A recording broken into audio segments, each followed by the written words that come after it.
नमः शिवाय।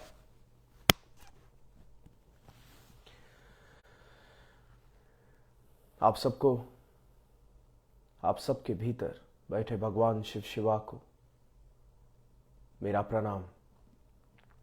मैं बहुत प्रेम व सम्मान से आप सबका शिव महापुराण के इस तीसरे दिन पर स्वागत करता हूं। Bless you. बिल्कुल शांत होकर के बैठे और क्षण भर के लिए अपना ध्यान उस समय की ओर लेकर के जाए जब पूरा जीवन पीठ पीछे है और सामने एक द्वार, वो द्वार मृत्यु।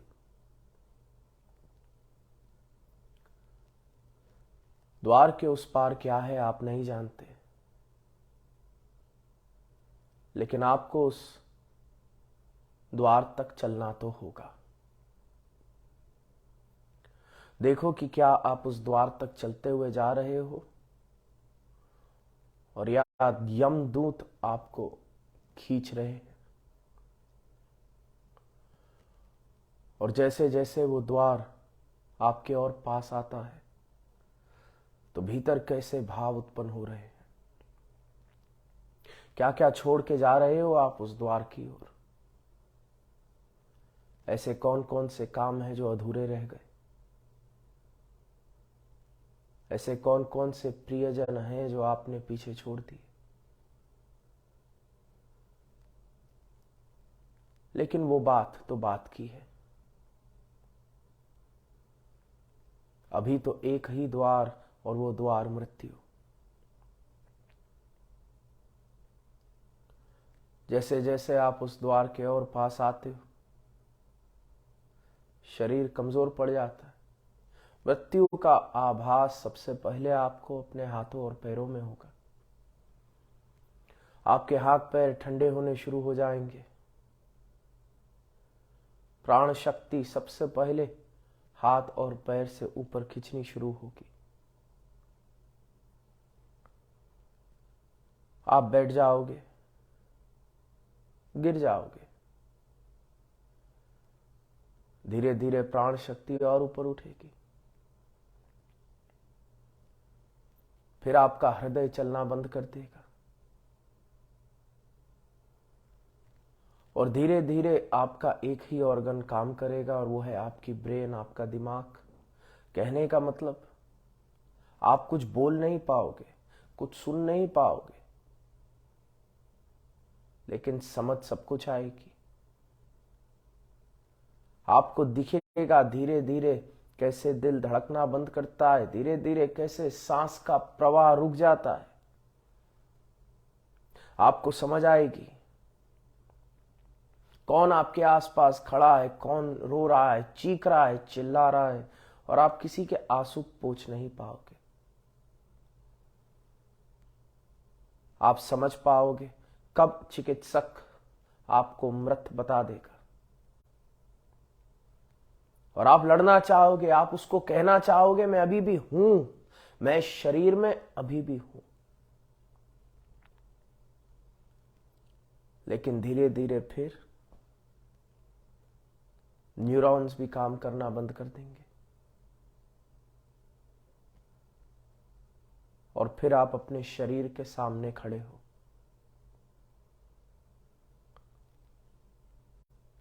और स्मरण करो कैसा लगता है जब आप ही के सामने आपका मृत शरीर है।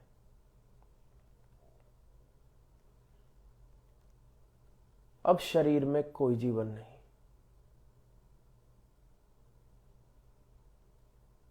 अब आपकी आंखें खुली तो खुली, बंद तो बंद, मुंह खुला तो खुला, बंद तो बंद।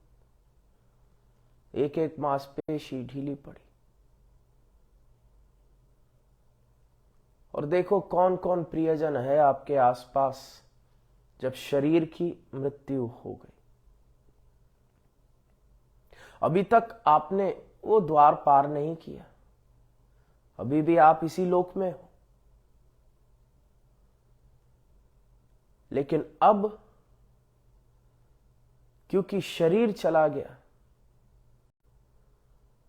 तो आप केवल अनुभव कर सकते हो, कुछ कह नहीं सकते, कुछ कर नहीं सकते। अब केवल यातना शरीर है। और यातना का मतलब, अगर दुख हो रहा है, अगर क्रोध है मृत्यु के प्रति, तो बस क्रोध ही रहेगा, दुख है तो दुख ही रहेगा। और स्मरण करो क्या भाव उत्पन्न होता है जब आप अपने बुजुर्ग माता पिता को देखते हो, आप ही के मृत शरीर के सामने। आपके छोटे बच्चे रोते चीखते चिल्लाते आप ही के शरीर के सामने। आपकी पत्नी, आपका पति आप ही के शरीर के सामने। और याद रखना, वो कितना भी चीखें, कितना भी चिल्लाएं, इससे पहले कि आप अपनी मृत्यु को पूर्णतः स्वीकार करो, आपके प्रियजन आपकी मृत्यु को स्वीकार कर लेंगे। आपको क्या लगा था कि वो टूट जाएंगे? टूटेंगे क्षण भर के लिए, लेकिन अहंकार किस बात का? आप वो मुर्गे ना बनो जिसको लगता है कि अगर मैं कुकड़ू कू नहीं करूंगा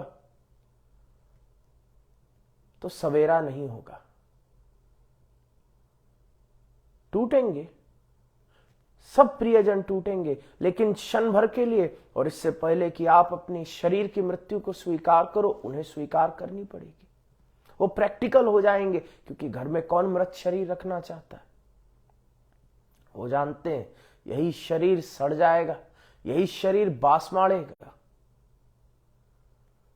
और इससे पहले शरीर सड़ना शुरू करे, अब उन्हें तैयारी करनी है आपके देह संस्कार की। जीवन भर आपने बहुत आभूषण धारण किए होंगे, बहुत ब्रांड पहनी होंगी। आज देखो आखिरी जोड़ी कपड़े को जो आपके शरीर पर बिना आपकी चॉइस के डाले जा रहे हैं। और कैसा लगता है ये मृत शरीर उन कपड़ों में? कितना समय व्यर्थ गवाया आपने कि ये शरीर कैसा दिखे। आपको पता था कहीं ना कहीं अंतर्मन में कि ये शरीर उधार का है, लेकिन फिर भी आप व्यर्थ ही इस शरीर को निहारते रहते। और कर भी क्या सकते थे? जीवन को तो सिद्ध किया नहीं, इसलिए शरीर पर ही पूरा काम था, पूरा जोर था। 2 किलो कम हो जाए, 2 किलो बढ़ जाए, 3 किलो कम हो जाए, 3 किलो बढ़ जाए, थोड़ा और अपने चेहरे को निखार लूं, निहार लूं। कितना समय आईने के सामने व्यर्थ ही आपने गवा दिया, कितनी सेल्फियां व्यर्थ ही खींच ली। अब ये शरीर पड़ा है, आपके आखिरी जोड़े। और देखो कैसे आपका परिवार इसी शरीर को उठाकर लेकर के जा रहा है।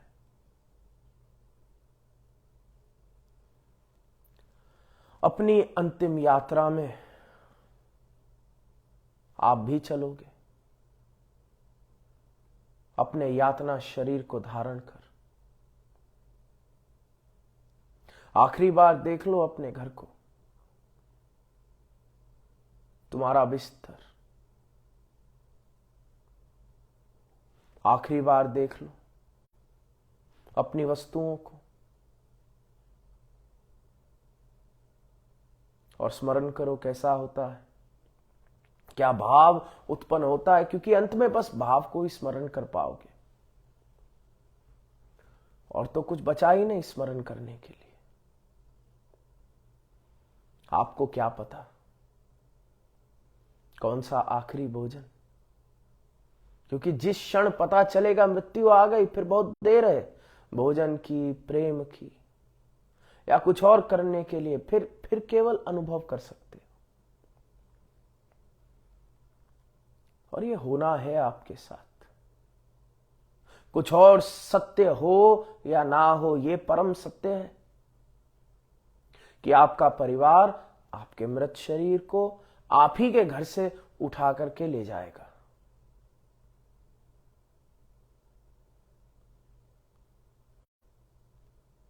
और फिर देखो अपने शरीर को शमशान में,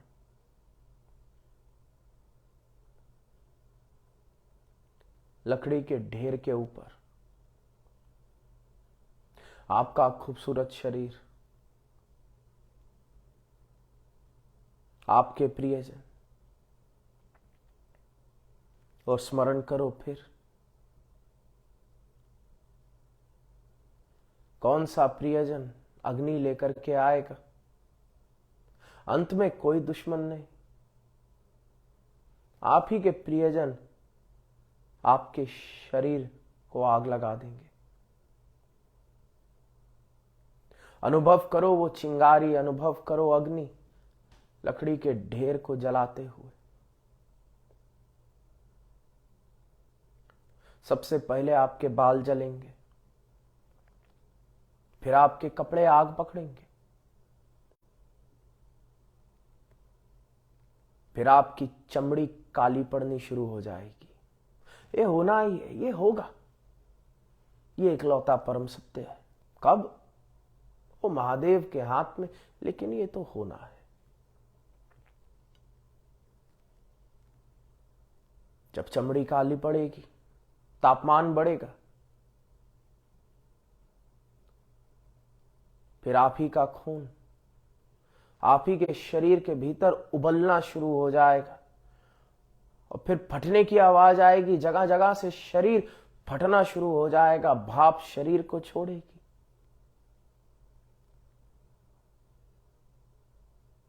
और फिर धीरे धीरे आप शरीर को पहचान नहीं पाओगे, और फिर केवल अग्नि रह जाएगी।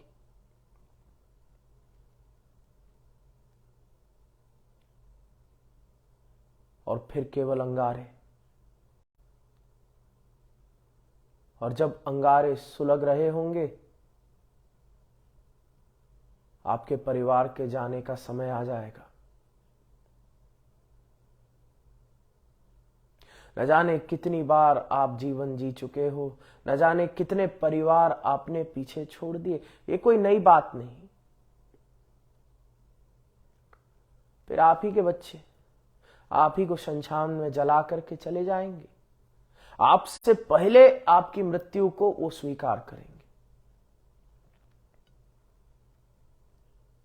और अंत में बस आपको अपने परिवार की पीठ दिखाई पड़ेगी जाते हुए। आप कितना भी चीख लो, चिल्ला लो, यातना शरीर में कोई नहीं रुकने वाला।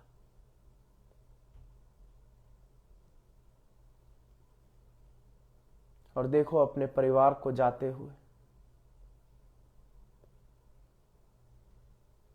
और अब इस शमशान की सुलगती अंगारों के बीच आप अकेले हो, और आपके सामने बस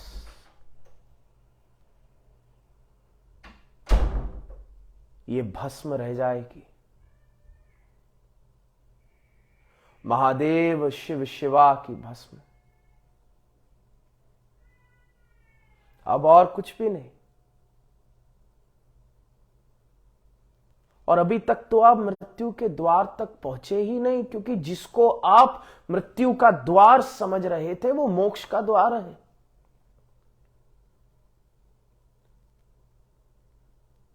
मृत्यु तो बस आपके शरीर की होती है, आत्मा को तो आपने मोक्ष द्वार तक शायद पहुंचाया ही नहीं। आत्मा तो न जाने कब से इसी भूलोक पर व्याकुल हो भटक रही है, कभी एक शरीर से दूसरे शरीर पर, न जाने कितनी बार 84 लाख योनियां आप भोग चुके हो। न जाने कितने जन्म आपने देख लिए। आपने इस भूलोक पर कृष्ण को भी चलता देखा, राम को भी चलता देखा। शायद आप खुद राम या रावण की सेना में युद्ध कर रहे थे, लेकिन आपने कभी मोक्ष को प्राप्त नहीं किया। क्यों नहीं किया? क्योंकि आज भी आप यहां खड़े हो, अपनी ही भस्म के सामने, राख के सामने, जिस राख को कभी आपने शरीर कहा था। अब ये जीवन भी चला गया, ये परिवार भी चला गया, और आप इस स्थान पर खड़े हो और देखो अपने जीवन को। क्या ये जीवन पूर्ण जीवन था? क्या मैं इस जीवन में सफल हो सका, या ये जीवन भी मैंने व्यर्थ गवा दिया? वही विकार में वही है, काम क्रोध लोभ मोह। कुछ नया तो है नहीं, कुछ नया कभी करते भी कहां। इस समय पर मैं पैदा हुआ, महादेव ने बहुत कुछ दिया। राजा के समान मैंने खाना खाया। पहली बार जादू जैसी टेक्नोलॉजी मैंने अनुभव की, लेकिन किया क्या? क्या उस टेक्नोलॉजी का भी उपयोग मैंने इसीलिए किया कि अपने क्रोध को, लोभ को, अहंकार को और प्रचलित कर सकूं? फिर फर्क ही क्या है? जब राजा भी बना तो अहंकार की पूर्ति की, आज पैदा हुआ तो भी अहंकार की पूर्ति की। क्या इस बार तुम मोक्ष द्वार तक चल पाओगे, या आज भी अपनी ही यातनाओं के बोझ से दबे पड़े बैठे हो इस राख के ढेर के सामने, जिसको कभी तुमने जीवन कहा था? और ये परम सत्य, ये परम सच्चाई कल भी हो सकती है, परसों भी हो सकती है, क्या पता आज ही हो। तुम शिवयोगी हो,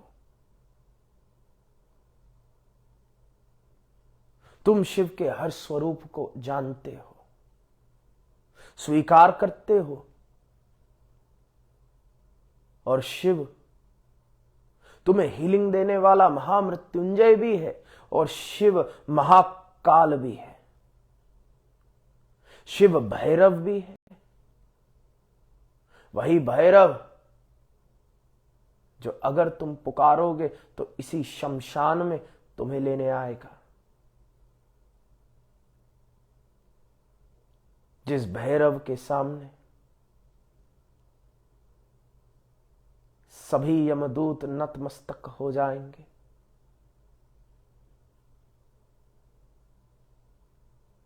और तुम अपने आप से ये सवाल पूछो, क्या इस जीवन में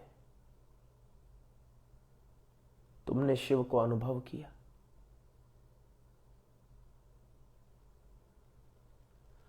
और शिव तक तुम पहुंचते कैसे? क्या तुमने गुरु को माध्यम बनाया? क्योंकि याद रखो, जो छोटा बालक पैदा होकर अपने मां बाप को खो देता है, उसे हम अनाथ कहते हैं, और एक अनाथ के लिए जीवन बहुत कठिन है। उसी प्रकार से जो निगुरा है बिन गुरु का, वो मृत्यु के बाद अनाथ है। एक निगुरे के लिए मृत्यु बहुत कठिन है। कहीं तुम निगुरे तो नहीं? अगर निगुरे हो तो मृत्यु में तुम अनाथ हो, और जो अनाथ है फिर पूरी प्रकृति उस पर आक्रमण करती है। फिर यमदूत भी आएंगे, ब्रह्म राक्षस भी आएंगे, फिर तुम जानते नहीं तुम्हें क्या करना है। जैसे जीवन में तुमने सड़क के किनारे बहुत अनाथों को देखा होगा, रेलवे की पटरियों पर बहुत अनाथ को देखा होगा, जो जानते ही नहीं, क्योंकि कोई है ही नहीं उंगली थामने वाला, कोई है ही नहीं समझाने वाला, सिखाने वाला, ले जाने वाला। कहीं इस जीवन में तुम निगुरे तो नहीं रह गए?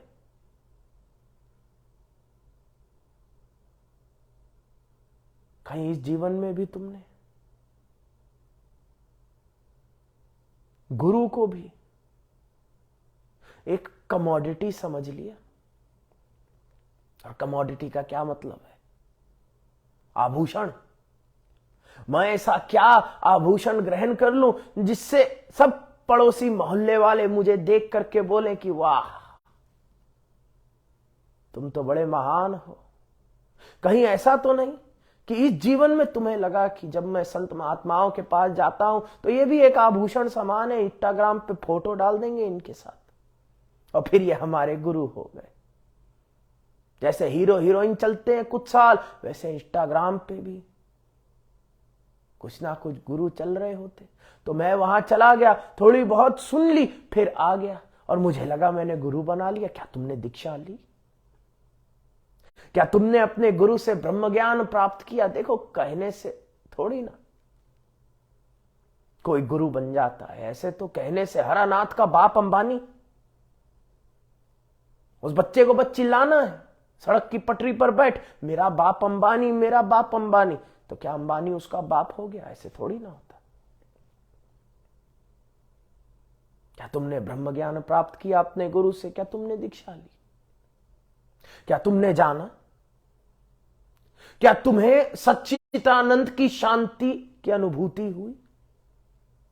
क्या तुम्हें तुम्हारे गुरु ने मृत्यु सिखाई? क्या तुम्हें तुम्हारे गुरु ने तुम्हारे ग्रंथियों का ज्ञान दिया और किस प्रकार से तुम ग्रंथि भेदन करो? क्योंकि अगर ज्ञान नहीं दिया फिर तो रह जाओगे। और तुम्हें क्या लगा था कथा सुनना गुरु का ज्ञान है?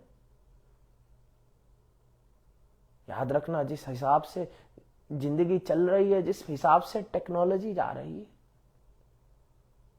तुम सबके घरों में कोई ना कोई रोबोट बैठा होगा, एआई, जो जिस आवाज में तुम सुनना चाहो उस आवाज में तुम्हें शास्त्र दर्शन करा देगा। फिर तुम उस एआई से बोलो आज हम भागवत शाहरुख खान की आवाज में सुनेंगे, वो सुना देगी। फिर तुम उसे बोलो आज हम उदित नारायण की आवाज में सुनेंगे, और तुम देखो एआई तुम्हें चौपाइयां सुना रही है, लेकिन उससे ब्रह्म ज्ञान तुम्हें नहीं मिलेगा।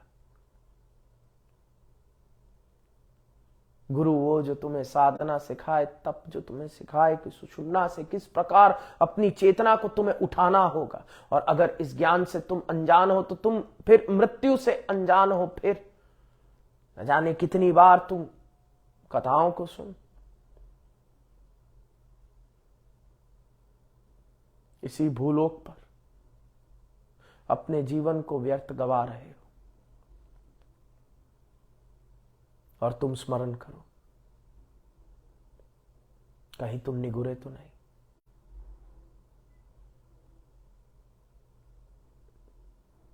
और अगर निगुरे हो तो अंधकार बढ़ता चला जाएगा। फिर इसी अंधकार में तुम्हें दुख की अनुभूति होगी, कष्ट, ऐसा कष्ट जो जीवन में कभी तुमने अनुभव नहीं किया। क्यों? क्योंकि जीवन में तुम्हारे पास वस्तुएं थी स्वयं को मूर्छित करने के लिए। जब दुख बढ़ता तुम दो पैग लगा लेते। तुमने कभी दुख को जीता नहीं, तुम बस दुख के प्रति स्वयं को नम्ब करने में दिग्गज बन गए। तुम्हें क्या लगता है तुम खुश हो? तुम खुश नहीं हो। तुम जीवन के प्रति गांधी जी के बंदर बने बैठे हो, आंखें बंद, कान बंद, मुंह बंद। तुम्हें भी पता है तुम्हारे हृदय में कितना दुख है, तुम्हें भी पता है कितना भार तुम लेकर के चल रहे हो। और आज तक ये दुख तुमने किसी को नहीं बताया। किसको बताते? कभी कोशिश की थी? और कोई तुमसे कितना भी प्रेम क्यों ना करता हो, एक बार सुन लेगा, दो बार सुन लेगा, तीसरी बार वो भी बोलेगा बकवास बंद करो, बढ़ो आगे। और इसलिए तुमने अपना दुख छिपाना सीख लिया। अंदर से रोते हो, परिवार के सामने मुस्कुराना सीख लिया। तुमने अपना क्रोध छिपाना सीख लिया। न जाने तुमसे काम में कितने गलत काम कराए गए और तुम चीखना चाहते थे, क्रोधित थे कि यह गलत है, मैं नहीं करूंगा। लेकिन क्या करते? बच्चों को स्कूल भेजना था, जानते हुए ये पाप है। तुमने न जाने कितने गलत काम किए, पेट भरना था। तब कहां थे तुम्हारे शिव? और गुरु तो तुमने बनाए नहीं। इसलिए तुम धोखेबाज बन गए, तुम झूठे बन गए। तुमने खुद ही को झूठ बोलना शुरू कर दिया कि मैं खुश हूं। दुनिया को झूठ बोलना शुरू कर दिया, मक्कारी सिद्ध कर ली तुमने। इंस्टाग्राम पर, फेसबुक पर मुस्कुराते चेहरे तुम खींच के डालते रहे, दुनिया को बताते रहे तुम खुश हो। लेकिन केवल तुम जानते हो तुम्हारे हृदय में विकारों के कितने भार हैं जो तुम लेकर के चल रहे हो। और गुरु होता तो गुरु के सामने इस भार को, इस पोटली को, इस बोरी को तुम त्याग सकते, लेकिन गुरु तो बनाए नहीं। इसलिए जीवन भर धोबी के गधे के समान इन दुखों को पीठ पर लाद के चलते रहे और मकारी सीख ली कि मुस्कुरा दो। जब कोई पूछे कैसे हो, हां मैं तो बहुत अच्छा हूं।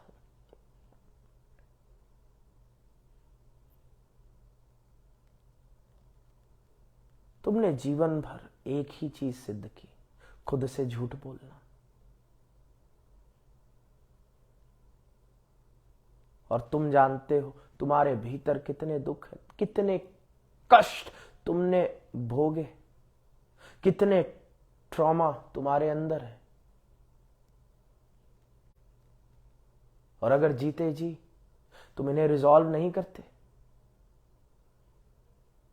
अगर जीते जी तुम सुख और शांति को नहीं अनुभव करते, अगर जीते जी तुमने बस अपने आप को नम्ब किया है, मूर्छित किया, अपना ध्यान भटकाया है, और ध्यान भटकाने में माहिर हो तुम, आज भी मुझे सुन रहे हो, लेकिन तुम्हारी उंगलियां मचल रही हैं कि बस इतना ही तो करना है और ये शिवयोगी अपनी बकवास बंद कर देगा और कोई अप्सरा नाच रही होगी। इतना ही तो करना है, बस इतना ही करना है और ब्रह्म ज्ञान खत्म। फिर एक नाचती अप्सरा को देख लूंगा, फिर कल कल कल का सोचूंगा। बिना सोचे क्या पता कल शरीर के स्थान पर तुम्हें भस्म मिले।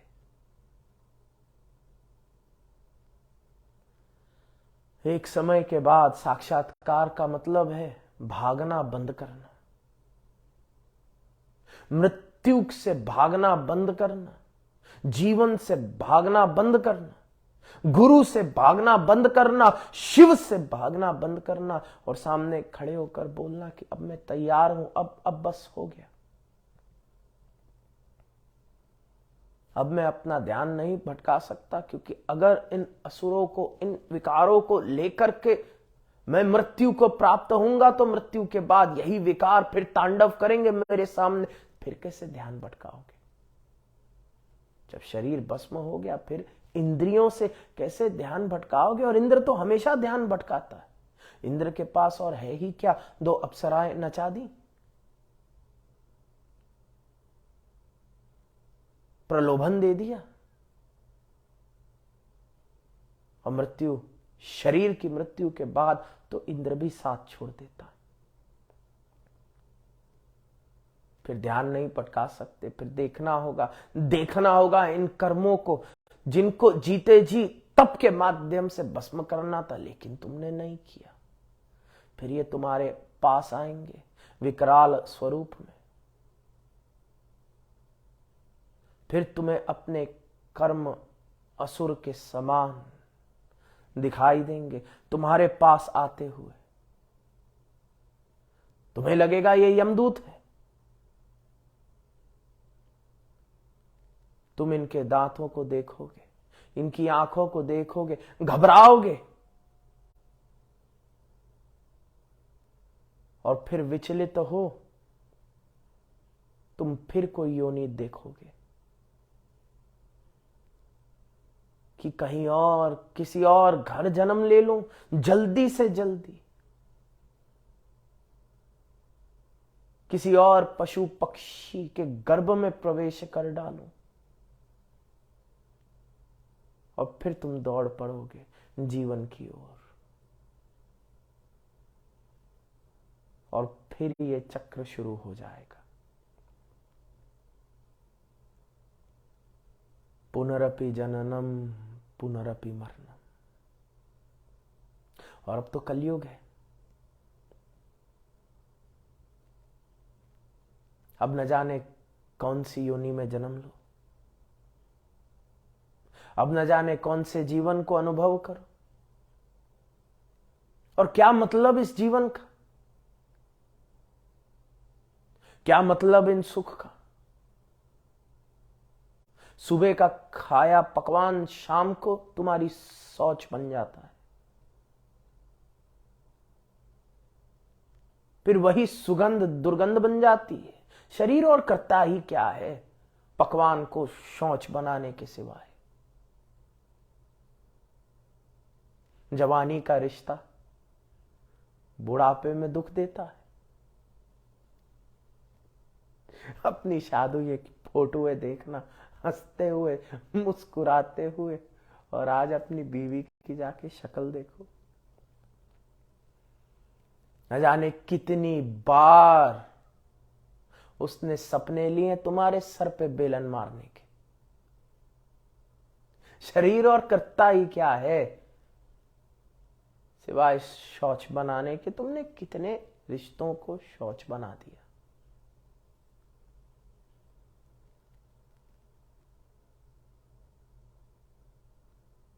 अब तुम्हें सोचना है कि ये जीवन मुझे मिला है, इस जीवन में मुझे सनातन मिला है, इस जीवन में मुझे शिव की समझ तो नहीं लेकिन पहचान है, मुझे गुरु की समझ तो नहीं लेकिन पहचान है, साधना की समझ तो नहीं लेकिन पहचान है।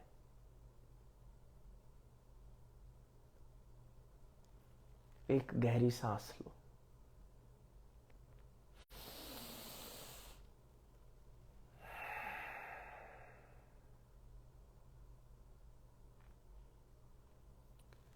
एक और गहरी सांस लो,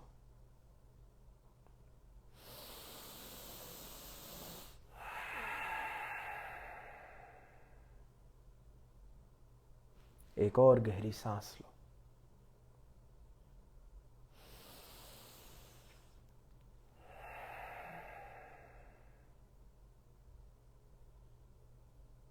और एक बार फिर इस स्थान पर आ जाओ मेरे सामने, अपने फोन को पकड़े हुए महादेव की कृपा से तुम अभी भी जीवित हो। महादेव की कृपा से तुम्हारे पास अभी भी समय है, अभी भी समय है कि तुम गुरु बना लो। और गुरु बनाने का मतलब ये नहीं अनाथ की तरह रेलवे पटरी पर बैठ अंबानी मेरा बाप, अंबानी मेरा बाप। गुरु बनाने का मतलब तुम अपने गुरु से दीक्षा लो, अपने गुरु से प्राणायाम सीखो। और प्राणायाम गलती से भी ये मत समझ लेना सांस भीतर बाहर लेना है। प्राणायाम का मतलब प्राणों का संचार। तुम स्मरण रखो, ऋषि मुनि पहाड़ की चोटी पर बैठ के साधना करते थे या गुफा के अंदर, और दोनों स्थानों पर ऑक्सीजन की कमी है, हाई अल्टीट्यूड्स पर ऑक्सीजन लेवल लो है और गुफा के भीतर ऑक्सीजन लेवल लो है। यह बहुत बड़ा भ्रम है जो तुम्हें सिखाया गया है कि जब प्राणायाम होती, we are talking about oxygenation of the blood. जब ऑक्सीजन की कमी है, we are forced to focus on the flow of prana instead of the breath itself. Guru कौन? जो तुम्हें प्राणायाम सिखा सके, प्राणों का संचार। गुरु कौन? जो तुम्हें नाड़ियों का ज्ञान दे सके, जो तुम्हें इंद्री जीतने का माध्यम दे सके, ग्रंथि भेदन की शक्ति दे सके, जो तुम्हारी उंगली थामकर तुम्हें महादेव के सामने ला खड़ा करे। गुरु कौन? जो तुम्हें सिखाए हम सा शिवा सो हम सा, कि तुम ही शिव हो।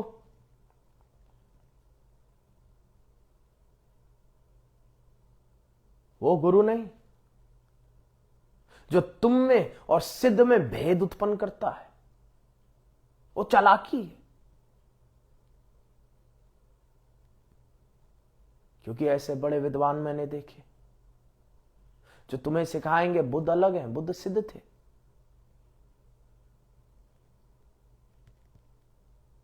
महावीर अलग हैं, महावीर सिद्ध थे।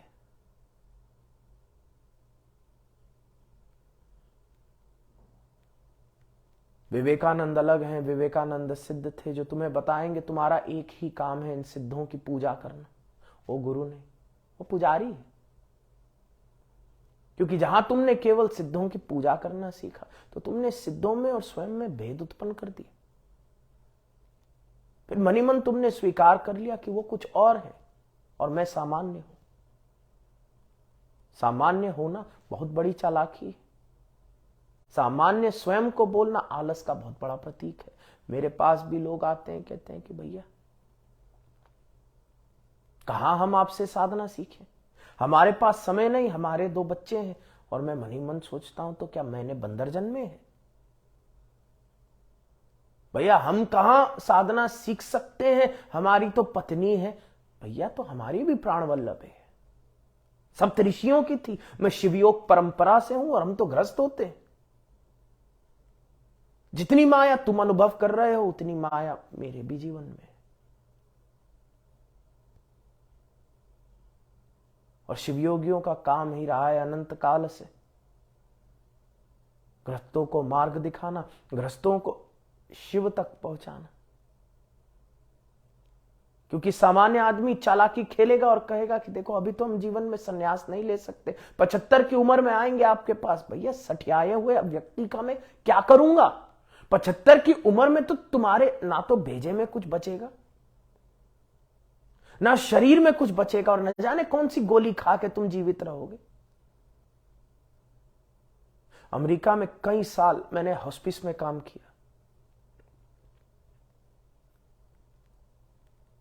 हॉस्पिस वो समय है जहां मृत्यु से पहले एक बुजुर्ग को भेज दिया जाता है और सारे वहां सठियाए हुए पहुंचते। सारों की कॉग्निटिव फैसिलिटी परम डिक्लाइन में है, कॉग्निशन है ही नहीं। और कहने को हॉस्पिस में आ गए। अब मैं वहां पे उनकी मेंटल हेल्थ का डायरेक्टर, अब वो जिसको पता ही नहीं वो कहां बैठा है, मैं उसको बोलूं आओ मैं तुम्हें ब्रह्मांड के ज्ञान का दर्शन दूं, कैसे दे पाऊंगा? अब तो मैं बस प्रार्थना कर सकता हूं, तब मैं बस चैपलिन का काम कर सकता था, और तो कुछ किया जा भी नहीं सकता। अभी अगर तुम मुझे सुन पा रहे हो तो इस बात को समझ लो, अभी ही समय है। क्योंकि अभी थोड़ी बहुत समझ है तुम्हारे भीतर, आते आते समय बढ़ते बढ़ते तो तुम्हारा कॉग्निटिव डिक्लाइन होगा। उसके बाद क्या समझा पाऊंगा मैं तुम्हें? तुम खुद देखो, आज क्या तुम अपने बाप को कुछ समझा सकते हो? अब 4 तो न्यूरॉन उसके भेजे में बचे हैं और वो भी ओवर टाइम कर रहे हैं। इसलिए तुम कितना भी मत्था मार लो, तुम कुछ नहीं समझा सकते। और ऐसे बुड्ढे तुम मेरे सामने बिठा दो और बोलो कि मैं इनका कुछ कर दूं, क्या करूंगा मैं? फिर मैं उन्हें प्रार्थना ही सिखा सकता हूं, फिर मैं उन्हें भजन ही सिखा सकता हूं, फिर मैं उन्हें यही कह सकता हूं कि आओ राम राम कर ले।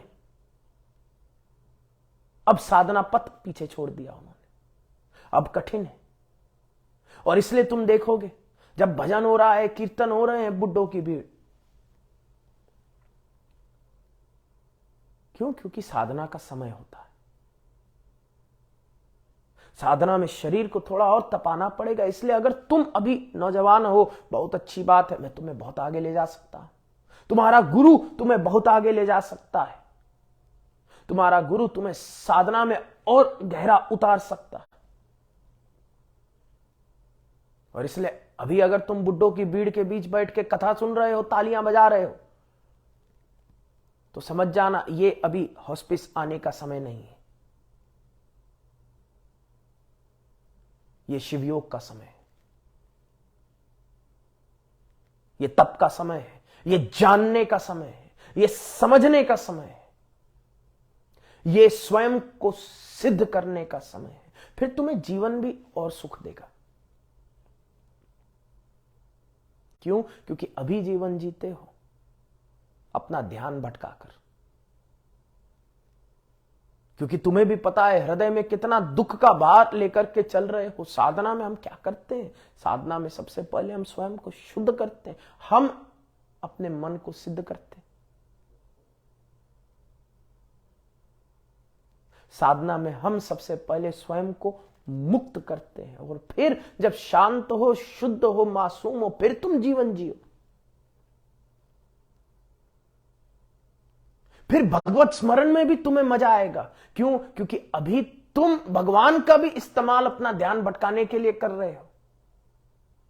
तुम्हें भी पता है 5 मिनट की आरती के बाद जब जीवन में लौटोगे, वही दुख तुम्हारा इंतजार कर रहा होगा, वही डिप्रेशन, वही एंजाइटी तुम्हारा इंतजार कर रही होगी। तो फिर भगवान को भी हम एक ड्रग की तरह इस्तेमाल कर रहे हैं। इसलिए शायद नीची ने कहा है कि धर्म हफीम है, religion is the opioid of the masses.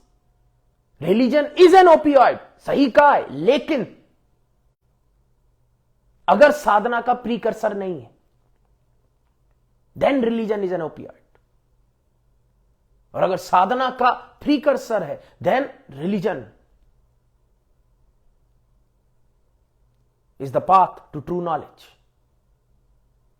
Then it is a tool. तो इसलिए अब हमें धर्म को भी हफीम की तरह इस्तेमाल नहीं करना, हमें साधना में गहरे उतरना। और गुरु कौन? जो हमें साधना दे सके। और अगर तुम्हें आज भी 5 मिनट आंखें बंद करके ध्यान नहीं लगता, सक्षम नहीं हो, तो शायद जो है वो गुरु नहीं है, विद्वान है, गुरु नहीं। गुरु कौन? जिसका ज्ञान और दीक्षा ले तुम आंखें बंद कर शांभवी लगा घंटों घंटे बैठ सको, नाद ब्रह्म सुन सको, शिवामृत ग्रहण कर सको। कभी तुमने देखा है एक शिव योगी को शिविर के खत्म होने बाद भी अपनी कुर्सी पर बैठ शिवामृत को अनुभव करता रहता है, उसके नील बिंदु से रस टपकता रहता है। और तब अगर तुम उसके दिमाग का स्कैन निकालोगे, तुम पाओगे पूरा दिमाग इस प्रकार से फ्लेयर अप हो रखा है जैसे परम आनंद में। फिर उसी के सेल्स उसको हील करना शुरू कर देते हैं। फिर अगर किसी दिन हम डीएनए की स्टडी कर सके तो तुम उसके डीएनए को भी देखना और तुम पाओगे उसके डीएनए के भीतर भी बदलाव होना शुरू हो जाएगा, उसके टेलोमियर्स के भीतर बदलाव होना शुरू हो जाएगा, वो सिंगल न्यूक्लियोटाइड पॉलीमॉर्फिज्म को अनुभव करना शुरू कर देगा, जिस प्रक्रिया के माध्यम से भीतर जो स्वास्थ्य है वो जागृत हो जाता है और जो बीमारी है वो डॉर्मेंट होना शुरू कर देती है। और इसलिए हे प्रिय, मैं नहीं जानता कौन मुझे सुन रहा है, मेरे सामने तो बस नंबर लिख के आते हैं। कभी 2500, कभी 4000, कभी 10,000। फिर जब मैं रोज सुबह फेसबुक खोलता हूं तो मैं देखता हूं, अच्छा, लाख लोगों ने शिव महापुराण सुन ली, बहुत बढ़िया बात है। वो लाख कौन है मैं नहीं जानता, पर अब तुम शिव को जानते हो, तुम शिव योग को जानते हो, और तुम इस ज्ञान को जानते हो। और आज शिव महापुराण के इस तीसरे दिवस पर मैं तुम्हें बस इतना कह रहा हूं, जाग जाओ। यही समय है जागने का, यही समय है गुरु बनाने का, यही समय है साधना में गहरे उतरने का, यही समय है शिव को अनुभव करने का। इसी जीवन में तुम्हें मुक्त होना होगा, इसी जीवन में तुम्हें विकारों को त्यागना होगा, और इसी जीवन में जब समय आए तो तुम उस मोक्ष द्वार तक चलते हुए जाओगे। क्यों? क्योंकि तुम्हारे गुरु और शिव साथ होंगे। इसी जन्म में तुम उस द्वार को अब खोलोगे, और जिस क्षण वो द्वार खुलेगा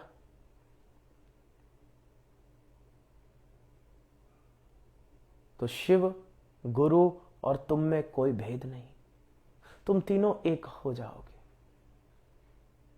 हमें सिद्धों की पूजा नहीं करनी, हमें सिद्धों के मार्ग पर चलना है, हमें भी सिद्ध बनना है। तुम सामान्य नहीं और सिद्ध खास नहीं, सिद्ध भी कभी तुम्हारी तरह सामान्य थे। तुम में और उनमें कोई फर्क नहीं, फर्क केवल मार्ग का है। तुम भी उस मार्ग पे चलोगे तो तुम भी सिद्धत्व तक पहुंच सकते हो। सिद्ध कौन? जो शिव को जान चुका है। तुम कौन? जो शिव को जानने वाले हो। ये मैं शिव योगी तुम्हें कह रहा हूं। अब जाग जाना। शिव महापुराण के केवल 2 दिन बचे हैं। इन 2 दिनों पे हमारा सारा ध्यान साधना पर होगा। मैं तुम्हें कुछ साधना की विधि सिखाना चाहता हूं, जिस विधि का प्रयोग कर तुम भी साधना के समुद्र में डुबकी मार सको। आज के लिए इतना ही।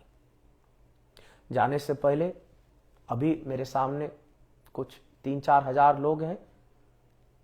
मैं प्रार्थना करता हूं ये 3-4 हजार लोग इस वीडियो को शेयर करें, लाइक करें, और ओम नमः शिवाय कमेंट सेक्शन पे लिखें। महादेव का नाम लेने से तुम शर्माना मत। हर हर महादेव। महादेव ही है जो बचेगा उस शमशान में, महादेव ही तुम्हें मिलेगा। इस जीवन में महादेव ही परम सत्य है, बाकी सब कुछ मिथ्या। अब इस परम सत्य को स्वीकार करना शुरू कर दो। आज से तुम्हारा जीवन बदल जाएगा। आप सबके भीतर स्थित शिव शिवा को मेरा प्रणाम। Bless you. नमः शिवाय।